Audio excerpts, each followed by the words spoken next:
For decades, I have witnessed a peculiar tragedy in academic halls: brilliant minds that burn out like meteors, scholars who accumulate knowledge but never touch wisdom, intellectuals who exhaust themselves pursuing fragments while missing the whole. The modern world has forgotten something essential: that the highest intellectual achievements emerge not from mental effort alone, but from the marriage of mind and spirit. Today, I share with you the secret that sustained Thomas Aquinas through his monumental Summa, that enabled Augustine to bridge ancient philosophy and Christian revelation, that has guided every great Catholic thinker. Spiritual life does not diminish intellectual power, it multiplies it exponentially. This is not sentiment, but observable truth verified by centuries of contemplative scholars who achieved what purely secular intellects never could. The integration of prayer, virtue, and study creates a synergy that transforms both the seeker and the knowledge sought. Prepare yourself to discover why the greatest minds in history understood that to think truly, one must first pray deeply. Chapter 1: The Foundation: Why the Soul's Health Determines the Mind's Capacity. The relationship between spiritual life and intellectual power rests on a fundamental principle often overlooked in our age: the soul is the form of the body, and consequently, the health of the soul directly impacts the operation of the mind. This is not mystical speculation but philosophical anthropology rooted in Aristotelian Thomistic understanding of human nature. When I observe students struggling with concentration, plagued by mental fatigue, or unable to penetrate complex problems, I often discover the root issue lies not in inadequate technique but in spiritual disorder. The intellect, being a power of the soul, operates most effectively when the soul itself is ordered toward truth, goodness, and beauty, what we call conversion to God. Consider the practical manifestations. A mind consumed by pride cannot receive new insights because it clings to previous opinions. An intellect driven by vanity seeks clever formulations rather than accurate understanding. A spirit marked by sloth lacks the perseverance necessary for deep investigation. These spiritual vices create intellectual obstacles as real as any external distraction. Conversely, spiritual virtues enhance intellectual operation. Humility opens the mind to correction and new perspectives. Temperance provides the self-discipline necessary for sustained study. Courage enables the scholar to pursue difficult truths despite opposition or complexity. Justice ensures fair evaluation of competing arguments. Prayer, particularly contemplative prayer, develops the mind's capacity for sustained attention, perhaps the most crucial intellectual skill. When we practice holding our attention steadily on divine truth, we strengthen the very faculty needed for philosophical investigation or scientific research. The spiritual exercises that form the contemplative life, examination of conscience, meditation, spiritual reading, train the mind in exactly those operations required for serious intellectual work: careful observation, patient reflection, and synthetic understanding. Far from being time stolen from study, these practices multiply the effectiveness of every hour spent in intellectual labor. This connection between spiritual and intellectual life explains why the greatest advances in human knowledge often emerge from religious contexts. The monasteries preserved classical learning through the Dark Ages not merely by accident, but because the monastic life creates optimal conditions for intellectual work. The universities arose from cathedral schools because the pursuit of sacred truth naturally flowers into investigation of all truth. When modern educators attempt to separate intellectual formation from spiritual development, they create an artificial division that weakens both. The mind, cut off from its spiritual roots, becomes either coldly analytical without wisdom, or emotionally driven without objectivity. True intellectual power requires the integration that spiritual life provides. This is why I always counsel my students to begin their day with prayer, to approach their studies with reverence for truth, and to see their intellectual work as a form of worship. The scholar who recognizes study as a spiritual discipline discovers resources of energy, insight, and perseverance unavailable to those who treat learning as merely secular activity. The practical implications extend to every aspect of intellectual work. In reading, the spiritually formed mind approaches texts with the humility to learn rather than the pride to judge. This receptivity allows deeper comprehension and prevents the intellectual prejudice that closes us to valuable insights from unexpected sources. In research, spiritual discipline provides the patience necessary for thorough investigation. The contemplative learns to value truth over quick results, depth over surface brilliance. This patience often leads to discoveries missed by hurried minds seeking immediate publication or recognition. In writing, the spiritual life purifies motivation from vanity to service.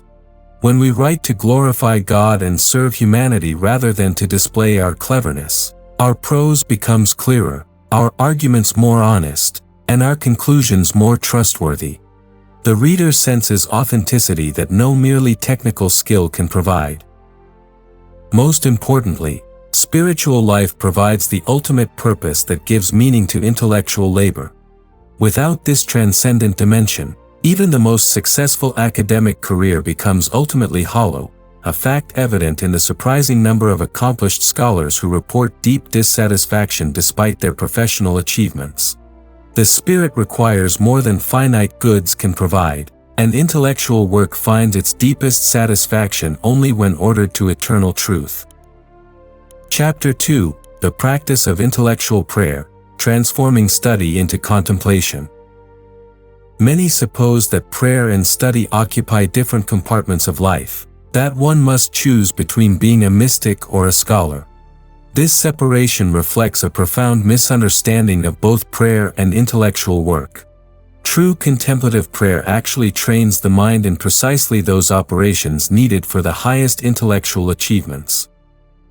Consider what happens during contemplative prayer. We fix our attention on a single object, God or divine truth, while gently dismissing distractions that arise. This is exactly the mental discipline required for serious study.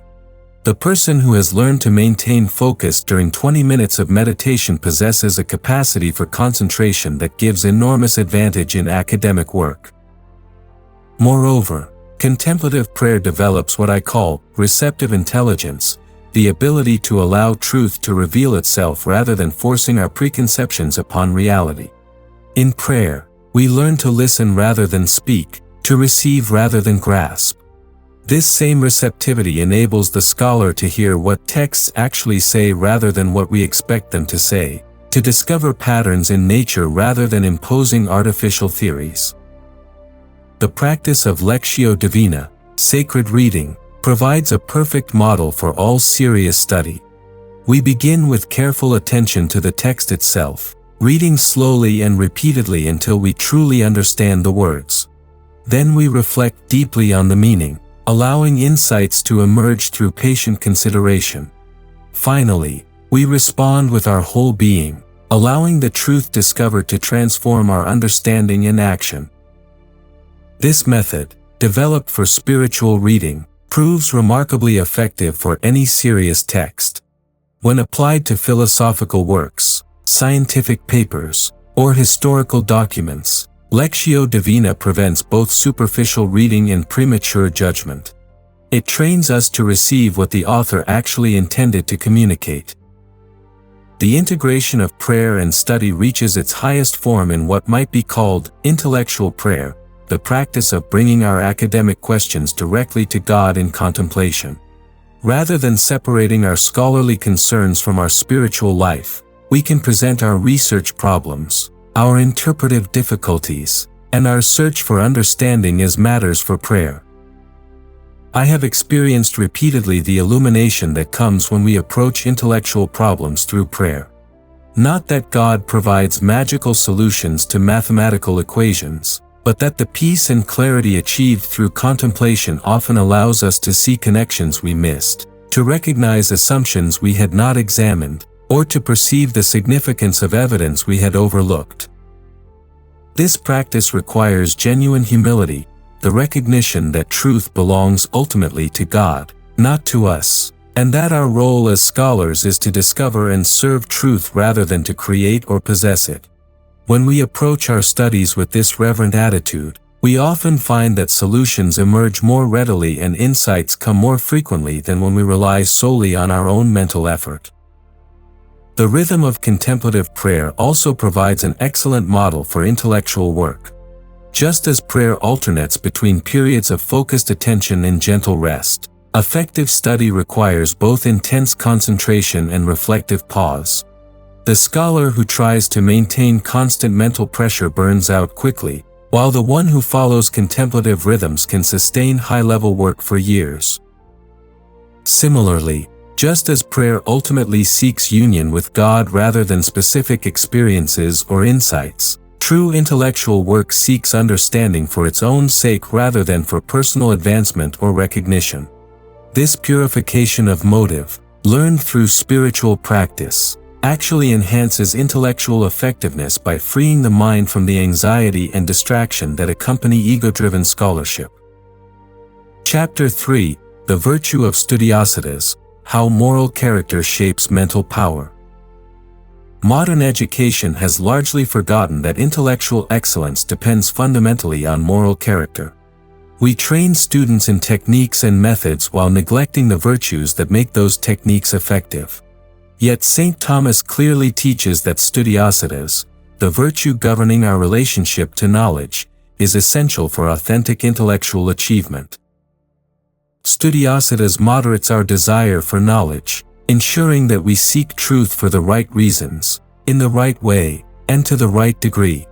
This virtue prevents both the vice of intellectual sloth, laziness in seeking truth, and the vice of vain curiosity, seeking knowledge for pride, novelty, or entertainment rather than genuine understanding. The practically studious person approaches learning with reverence, recognizing that truth comes ultimately from God and deserves our respectful attention. This reverence prevents the casual, critical attitude that approaches every text or idea with suspicion rather than openness. While critical evaluation has its place, it must be preceded by genuine understanding, which requires initial receptivity. Studiositas also governs the order of our learning.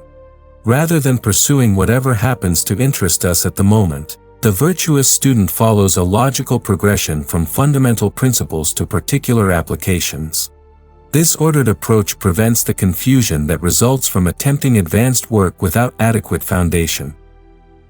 The virtue particularly opposes the modern tendency toward intellectual superficiality, skimming many sources rather than deeply understanding a few essential texts. Studiositas prefers depth to breadth, quality to quantity, understanding to information.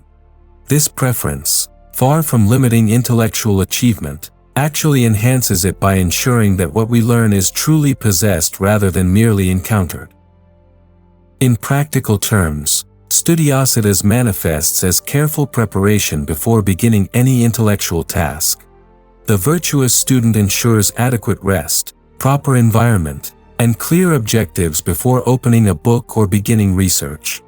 This preparation might seem inefficient to those eager to begin immediately, but it actually saves considerable time by preventing the false starts and dead ends that result from hasty approaches. The virtue also appears in our treatment of sources and authorities. Rather than dismissing traditional wisdom as outdated or accepting contemporary opinions uncritically, studiositas seeks to understand the reasons behind different positions. This balanced approach often reveals insights missed by those who automatically favor either ancient or modern perspectives. Perhaps most importantly, studiositas governs our response to intellectual difficulties. When we encounter concepts we don't understand or arguments that challenge our views, the virtuous response is patient investigation rather than quick dismissal or defensive reaction. This patience often leads to the breakthrough insights that transform our understanding. The cultivation of studiositas requires constant vigilance against intellectual pride, the tendency to think we understand more than we actually do, or to value our own opinions more highly than they deserve. Regular examination of conscience regarding our intellectual motivations and achievements helps maintain the humility necessary for continued learning. I have observed that students who develop genuine studiositas often achieve more with less effort than those who rely purely on natural ability or intensive techniques.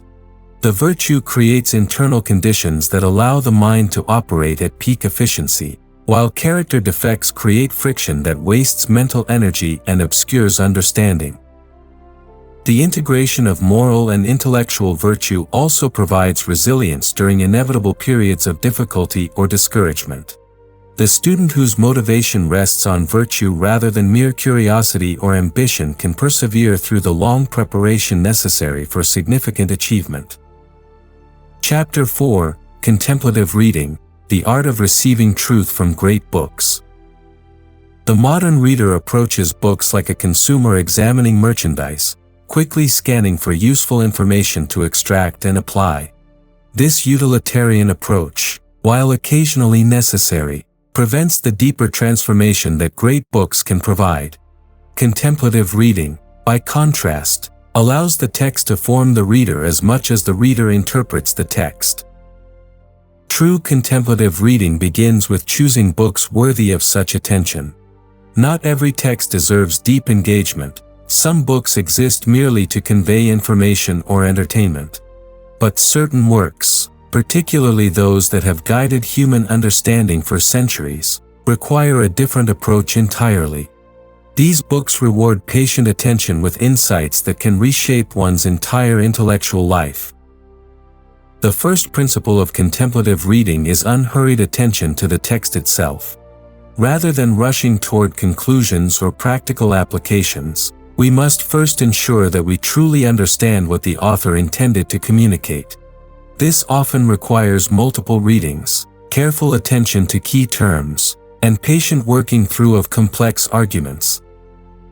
I counsel my students to read great books with a pencil, not to mark clever observations, but to note genuine questions and moments of recognition.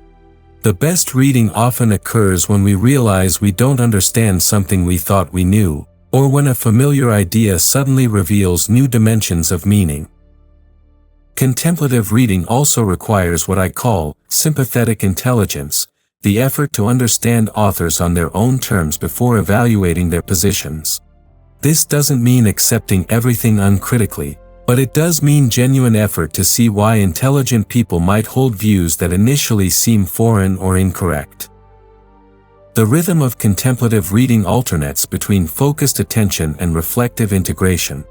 After carefully studying a particular passage or argument, we must pause to consider its implications, to see how it connects with other truths we have learned, and to allow its significance to settle into our understanding.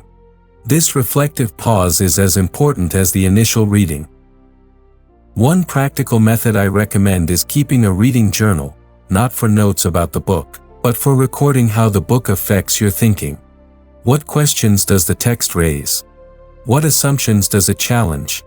How does it change your understanding of problems you thought you had solved? This reflective writing deepens the reading experience and provides valuable record of intellectual development. Contemplative reading also benefits from discussion with others who have engaged the same text seriously. Not the superficial book club conversation that quickly moves to personal opinions, but careful exploration of what the author actually argued and what implications follow from accepting or rejecting those arguments. Such discussion often reveals aspects of the text that solitary reading missed. The ultimate goal of contemplative reading is not information acquisition but personal transformation. Great books don't merely inform us about their subjects, they form us as thinkers, expanding our capacity to understand reality and our ability to live wisely. This formative power requires our active cooperation through the kind of patient, reverent attention that contemplative reading provides. I have observed that those who practice contemplative reading with even a few great books often achieve deeper understanding than those who read hundreds of texts superficially. The intensive engagement required by contemplative reading develops intellectual powers that benefit all subsequent learning, while superficial reading, no matter how extensive, leaves the mind essentially unchanged. The practice also cultivates intellectual humility by revealing the depth that exists in texts we might initially dismiss as simple or outdated. When we truly understand what Aquinas or Augustine or Aristotle actually argued, we often discover complexity and insight that our hasty first readings completely missed. Chapter 5: The Discipline of Silence, Creating Interior Space for Intellectual Vision. In our age of constant communication and endless information, perhaps no practice is more essential for serious intellectual work than the cultivation of interior silence. Not merely the absence of external noise, but the deeper silence that emerges when the soul becomes still enough to perceive truth clearly. External silence represents only the first level of this discipline. The contemplative scholar learns to create physical environments conducive to concentration, spaces free from unnecessary stimulation where the mind can focus without distraction. But this external ordering serves a deeper purpose, creating conditions for interior silence. Interior silence requires the gradual stilling of mental chatter, the constant stream of associations, judgments, worries, and plans that normally occupy consciousness. This internal noise prevents the kind of sustained attention necessary for serious intellectual work. Only when the mind becomes truly quiet can we perceive the subtle patterns and connections that constitute genuine understanding. The discipline of silence begins with learning to be comfortable with our own thoughts, or rather, with the absence of compulsive thinking. Many people fill every quiet moment with activity or entertainment because they find silence uncomfortable. The contemplative scholar must overcome this discomfort and learn to value silence as the condition in which insight emerges. Prayer, particularly contemplative prayer, provides excellent training in interior silence. When we learn to rest quietly in God's presence without feeling compelled to think or speak constantly, we develop the same capacity needed for the patient attention that serious study requires.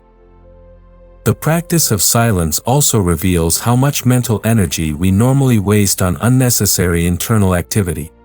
The mind that has learned to be quiet discovers reserves of attention and clarity previously unavailable. Students often report that periods of silent reflection prove more productive than hours of forced concentration. Silence particularly benefits the initial stages of intellectual work, the moments when we must perceive the essential structure of a problem before attempting solutions. These moments of recognition cannot be forced through mental effort. They emerge naturally when the mind becomes sufficiently quiet to see what was always present but previously obscured by internal noise. I recommend establishing regular periods of silence as part of daily intellectual routine. Even 15 minutes of quiet sitting before beginning study can transform the quality of subsequent work. During these periods, resist the temptation to plan or review. Simply allow the mind to become still and receptive. The discipline also applies to reading and research. Instead of rushing immediately to analysis or criticism, learn to sit quietly with new ideas, allowing them to settle into consciousness before responding. This pause often prevents premature judgment and allows deeper understanding to emerge. Silence creates space for what might be called intellectual inspiration, those moments when solutions appear suddenly after periods of patient attention. These insights cannot be commanded, but they occur more frequently when we create the silent interior conditions that allow them to emerge. The practice requires particular attention in our digital age, when constant connectivity militates against the sustained attention that serious intellectual work demands. The contemplative scholar must learn to create boundaries around time and attention, protecting periods of silence from the legitimate but endless demands of communication and information processing. Most fundamentally, silence teaches us that our role as intellectuals is fundamentally receptive. We discover truth rather than create it. We recognize patterns rather than impose them. This recognition, learned through silent attention, prevents the intellectual pride that obscures understanding and opens the mind to insights that active striving often prevents. Chapter 6: the integration of faith and reason, whole truth for the whole person. Perhaps no aspect of intellectual life suffers more distortion in our age than the relationship between faith and reason. Secular education treats them as opponents. Religious fundamentalism subordinates reason to narrow interpretation, and many scholars simply ignore religious questions entirely. All these approaches impoverish intellectual life by fragmenting the human person's natural unity. The authentic Catholic intellectual tradition, exemplified in figures like Augustine and Aquinas, recognizes faith and reason as complementary powers ordered toward the same ultimate goal, knowledge of truth. Reason investigates truths accessible to natural intelligence, while faith receives truths revealed by God.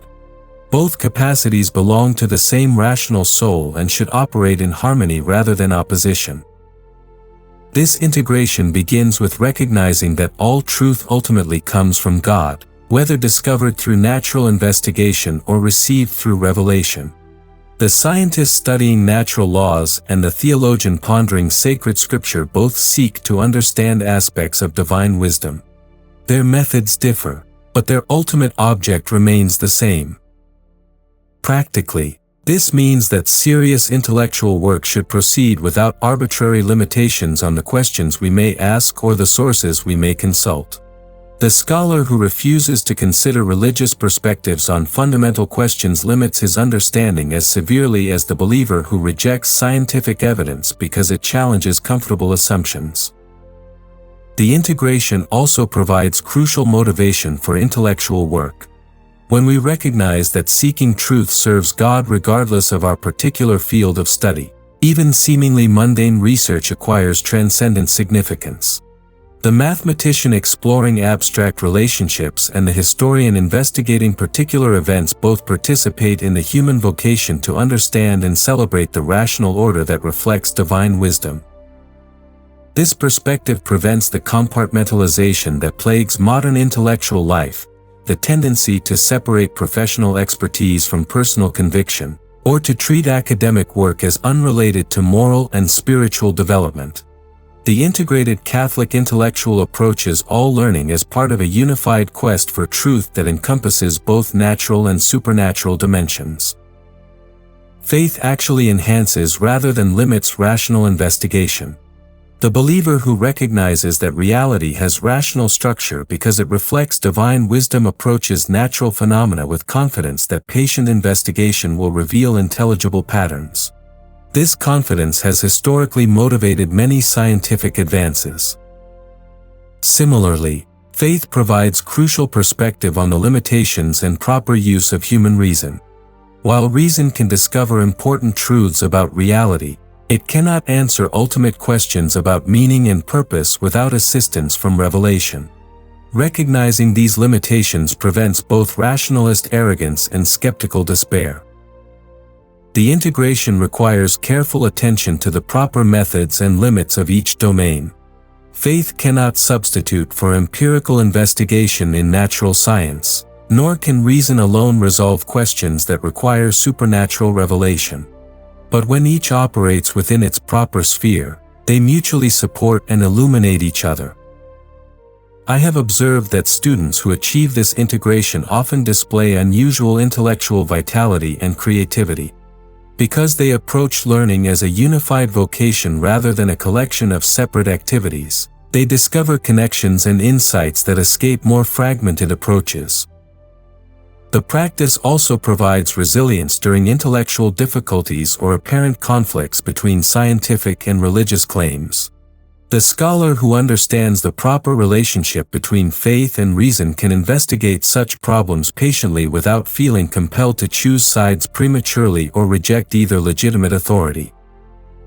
Most importantly, this integration serves the ultimate purpose of intellectual life, not merely the accumulation of information or the development of technical skills, but the formation of wisdom that enables us to live well and serve others effectively. When intellectual work serves this larger purpose, it achieves the satisfaction and significance that purely secular learning cannot provide. Chapter 7: The Scholar's Vocation, intellectual work as service to truth and humanity. The highest intellectual achievements emerge not from personal ambition or competitive striving, but from genuine service to truth and humanity. This understanding of intellectual work as vocation rather than career transforms both the quality of scholarship and the satisfaction it provides. The scholar who serves truth rather than self-interest approaches problems with different priorities. Instead of seeking novel theories or impressive displays of cleverness, such a person seeks understanding for its own sake, willing to accept whatever conclusions honest investigation reveals. This detachment from personal preference often leads to insights missed by those too invested in particular outcomes. Serving truth requires intellectual honesty of the highest order, the willingness to acknowledge the limitations of our knowledge, to revise positions when evidence demands it, and to give credit to insights regardless of their source. These practices, difficult for those motivated primarily by professional advancement, become natural expressions of love for truth itself. The vocational understanding also provides proper perspective on the inevitable frustrations of intellectual work. Research projects fail, hypotheses prove incorrect, and years of effort sometimes lead to dead ends. The scholar motivated primarily by personal success finds such experiences devastating, while the one serving truth recognizes them as necessary aspects of the search for understanding. Service to humanity gives intellectual work its ultimate justification and direction. Even the most abstract theoretical investigations should ultimately serve human flourishing by expanding our understanding of reality or developing our capacity for wisdom. This orientation prevents the sterile academicism that pursues knowledge as an end in itself without regard for its human significance. The integration of service to truth and humanity appears most clearly in teaching, where the scholar's dual vocation becomes explicit. The authentic teacher serves truth by communicating it accurately and completely, while serving students by helping them develop their own capacity for understanding. This double service often proves more rewarding than any personal achievement. The vocational perspective also governs the scholar's relationship to tradition and innovation. Rather than rejecting established wisdom to appear original, or accepting traditional positions uncritically to avoid controversy, the scholar serving truth and humanity seeks to understand what previous generations discovered while remaining open to new insights that further advance understanding. This balanced approach often produces the most valuable contributions, works that build genuinely on existing knowledge while extending it in directions that serve authentic human needs. The greatest figures in intellectual history typically combine deep respect for tradition with creative application to new problems. The practice of intellectual virtue as service also provides community with fellow scholars across time and culture. When we recognize that all genuine seekers of truth participate in the same fundamental enterprise, we can learn from sources that personal or cultural prejudice might otherwise dismiss. Augustine can teach us about human nature, Aristotle about logic, and contemporary researchers about specific phenomena, all because they serve the same truth we seek. Most importantly, understanding intellectual work as vocation provides the transcendent purpose necessary for sustained excellence. The scholar who recognizes his calling as participation in humanity's ongoing quest for understanding can persevere through difficulties that would discourage those motivated by lesser goods. This perspective also purifies scholarly ambition, directing it toward worthy goals rather than mere personal advancement. The desire for recognition becomes desire that truth be recognized, the hope for influence becomes hope that understanding will serve human flourishing, the satisfaction of achievement becomes gratitude for the privilege of participating in the search for wisdom. When intellectual work serves this higher purpose, it achieves both greater effectiveness and deeper satisfaction than purely secular approaches can provide. Conclusion. You have now glimpsed the secret that sustained the greatest minds in Christian history. Spiritual life does not compete with intellectual excellence, it creates the conditions in which authentic intellectual achievement becomes possible. The scholar who prays deeply thinks more clearly, the student who cultivates virtue learns more efficiently, the researcher who serves truth discovers insights hidden from those who serve only themselves. This is not mystical theory but observable reality, verified by centuries of contemplative scholars who achieved what purely secular intellects could never reach. Your own intellectual life awaits this transformation. Begin each day with prayer, approach your studies with reverence for truth, and see your learning as service to God and humanity. The mind that finds its proper order in spiritual discipline discovers powers of understanding that astonish even its possessor. This is the path of authentic intellectual excellence, not the frantic accumulation of information, but the patient cultivation of wisdom through the marriage of faith and reason, prayer and study, contemplation and service. The greatest adventure of human existence awaits your embrace.